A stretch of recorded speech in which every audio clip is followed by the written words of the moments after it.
And we begin this hour with Labour Matters, where the Nigeria Labour Congress has directed public sector workers in the country to commence an indefinite strike from Wednesday next week. At a news conference in Abuja, NLC President Joe Ajero directed that affiliate unions constituting the Nigeria Labour Congress should also be on standby for picketing exercises across all branches of the Central Bank of Nigeria nationwide. The directive followed the expiration of 1 week ultimatum by the Congress last week. NLC had criticized the cash swap policy of the federal government and the persistent petrol scarcity around the country.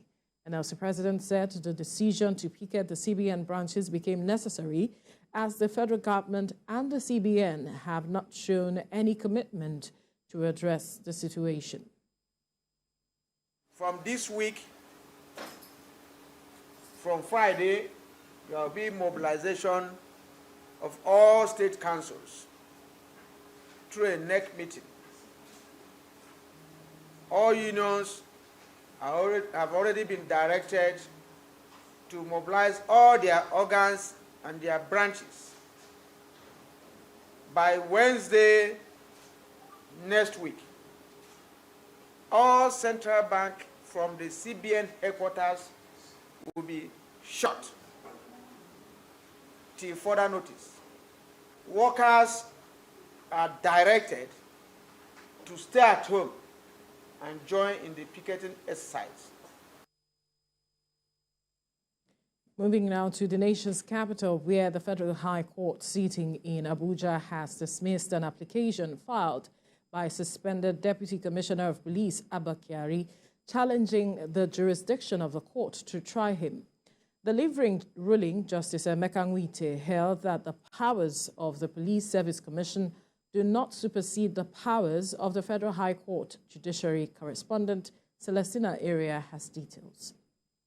The Federal High Court says it has the power to hear drug-related offences as enshrined in the Constitution and the NDLEA Act. The court noted that the subject matter of the case against suspended Deputy Commissioner of Police is within the jurisdiction of the Federal High Court. Section 251 of the Constitution confers the court the power to hear and determine the charges brought before it. Abba Kyari had told the court that the charges against him were premature, insisting that the NDLEA ought to have allowed the police to exhaust its internal machinery before it instituted the action. He told the court that the police had already commenced an investigation into allegations against him and issued an interim report. Mr. Kyari maintained that he could only be charged to court upon conclusion of the internal investigation by the police.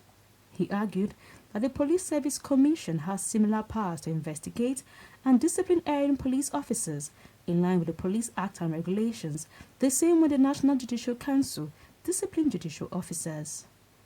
Justice Nwite stressed it is wrong to give the Police Service Commission the same status of provisions with the National Judicial Council. It was taken at the last adjourned date and ruling was delivered today. The court, in its wisdom, is of the opinion that Police Service Commission is not listed in the exception provisions in the Constitution, and has said that it will not allow the Police Service Commission to proceed with the matter before the charge proceeds. So as it is now, he insists, the court ruled that trial must continue. The provisions says that the Nigerian Police Force is the highest investigating body in the country. It means that, and their commander-in-chief is the president, it means that any person arresting a police officer without recourse to the president is arresting the president. It's until and when the Constitution, which established the Police and Police Service Commission, and even the Police Council says otherwise, we cannot begin to adjudicate otherwise. Mr. Kyari, who is a former head of intelligence response team of the Nigerian Police Force, is facing prosecution by the National Drug Law Enforcement Agency. The matter was subsequently adjourned to 16th March for continuation of trial. Celestina Area, TVC News, Abuja. And to electoral matters now, the Labour Party governorship candidate in Lagos, Gbadebo Road's rival, has lamented the level of violence that greeted the polls in Lagos. Mr. Rotsvival, who addressed the World Press Conference, said the widespread violence shows clearly that the people were not allowed to willingly choose their governor.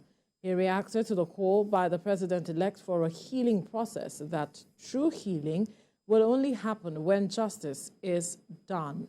Mr. Rotsvival came second in the election after polling 312,329 votes, with the incumbent governor Babajide Sanwo-Olu scoring 762,134 votes to win another 4-year term in office. Senator Bola Ahmed Tinubu called for healing. But healing cannot happen without justice. Yeah, they want peace. But it's not really peace that they want. They want the peace of a graveyard. And we are going to fight it through all legal means, because now more than ever, Lagos is in desperate need for us to birth our Lagos, a Lagos that is accountable. And in a swift reaction, the Lagos State All Progressives Congress has frowned at Labour Party's governorship candidate Rotsvival for not apologizing to Lagosians whose sensibilities he assaulted in the months leading to the election. The party, in a statement by its spokesperson, Sheye Oladejo, said it's baffling that the law enforcement agencies have not invited Mr. Rotsvival for questioning. The APC claimed that during the electioneering campaign, Lagosians labored in vain to identify his selling points, pedigree, and the substance of his manifestos. The party submits that it is now clear to all and sundry Mr. Rotsvival's interpretation of free and fair election is only when he wins, as the party chose to ignore his disrespect and disdain for traditional rulers and institutions by his utterances and postures. Lagos State artisans and technicians have called on the Labour Party governorship candidate in last Saturday's election, Gbadebo Rotsvival, to desist from making inciting comments that may lead to breakdown of law and order. The artisans and technicians advised Rotsvival to channel his grievances to court. Speaking at a press conference in Ikeja on Wednesday, the national coordinator of the Association of Nigeria Artisans and Technicians, Adesina Akinyemi, while congratulating Governor Babajide Sanwo-Olu on his re-election, vowed to defend the governor's mandate. He also appealed to Governor Sanwo-Olu to establish an autonomous parastatal that will serve as an overseer agency for the operational activities of this labor force. We want to call the leaders and elders of Lagos to please call Gbadebo Rotsvival to order. Somebody that wants to rule Lagos State but has been calling terror on the state. To us, it doesn't meet up. If he's aggrieved, he should channel his grievances toward the right channel, which is court of law. We're also calling on the governor to please remember his promise to us that we create an office that will oversee our affairs, independent in Lagos State, that will oversee our affairs. We beg him to please remember that promise to create an autonomous agency that will oversee our affairs in Lagos State. The leadership of the People's Democratic Party in Delta State is grateful to God and residents of the state for the victory of its governorship candidate, Sheriff Oborewori, in Saturday's election.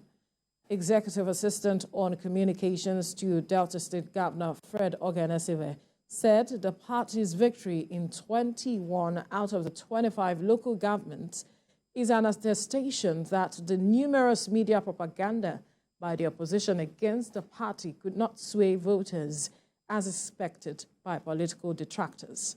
Mr. Ogenesive says Governor Okowa's laudable achievements in infrastructure and socio-economic development are in public domain, and voters had to align with the progress made by the party in the state. He assures that the governor-elect Sheriff Oborewori will fulfill his electioneering campaign promises and ensure equitable distribution of the dividends of democracy across the 3 senatorial districts of the state. Mr. Ganasive also condemned cases of election violence, intimidation, and vote buying in Ughelli North and Etiop West local government areas, using the State Commissioner of Police, Muhammad Ali, to investigate these allegations and prosecute the culprits.